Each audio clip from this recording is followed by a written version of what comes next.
We've all been there. That moment of just pure frustration, where you feel like you're speaking a totally different language than the person right in front of you.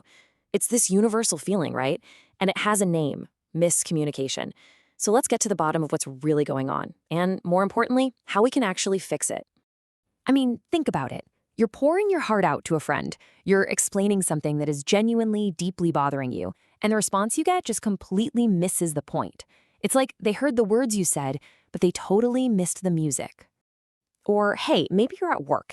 You've prepped this killer idea, you lay it all out for the team, you're feeling great about it, and you're met with crickets. Just blank stares. That connection, that spark, it just isn't happening. Both of these moments, they point to the exact same problem. And yup, that is the culprit. It's not just about saying the wrong thing, it's a fundamental breakdown in the whole process of creating a shared meaning.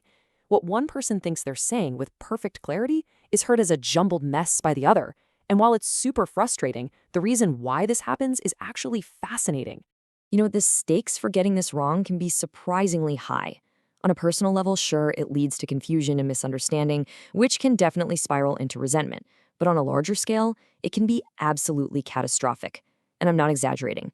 A simple mix-up between metric and imperial units literally caused a multi-million-dollar NASA probe to smash right into the surface of Mars. That's a heck of an expensive typo. So if we're gonna fix this, we first need to pop the hood and see how communication actually works. For decades, researchers have been trying to map it out, and their ideas usually fall into one of two big camps. On one side, you've got this old, way too simple idea called the transmission model. It basically sees communication as just, lobbing a piece of information at someone and then walking away. But that's a total myth. The reality is what's called the transactional model, which is much more like a game of catch. It's a dynamic, two-way street where both people are actively sending, receiving, and actually building the meaning of the conversation together. Okay, but even with this better game of catch model, things still get really complicated. And that's because we're not just passing a simple, solid baseball back and forth. The messages we send are shaped by something way more complex: our own perceptual filters. All right, here's a much better way to picture it. Instead of a fixed object like a ball, imagine that the message you're sending is a lump of clay.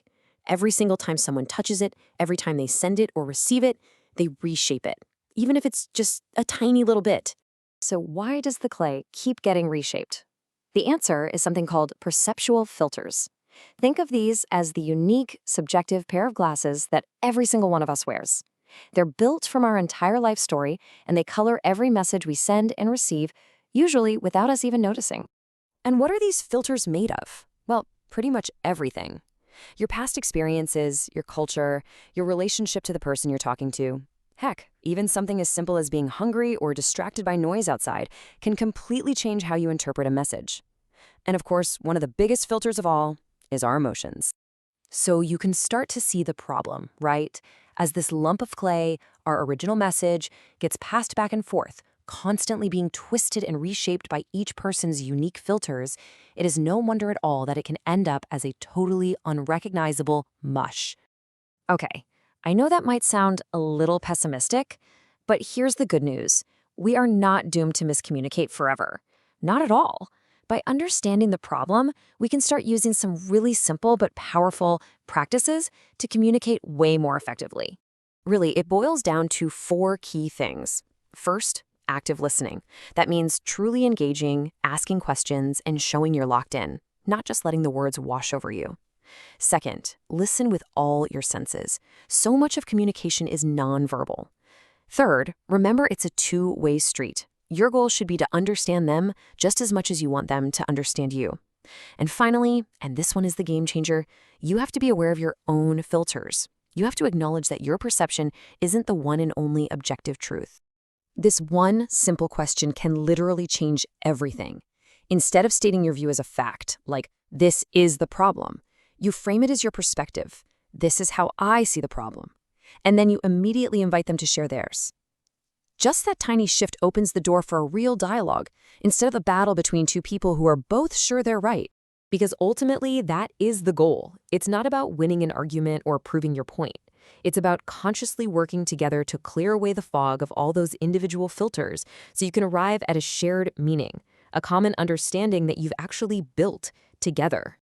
When you start putting these ideas into practice, you can fundamentally change how you interact with people. So the real question isn't just about understanding miscommunication, it's about what you're going to do with that understanding. Which conversation in your life, starting today, will you choose to change?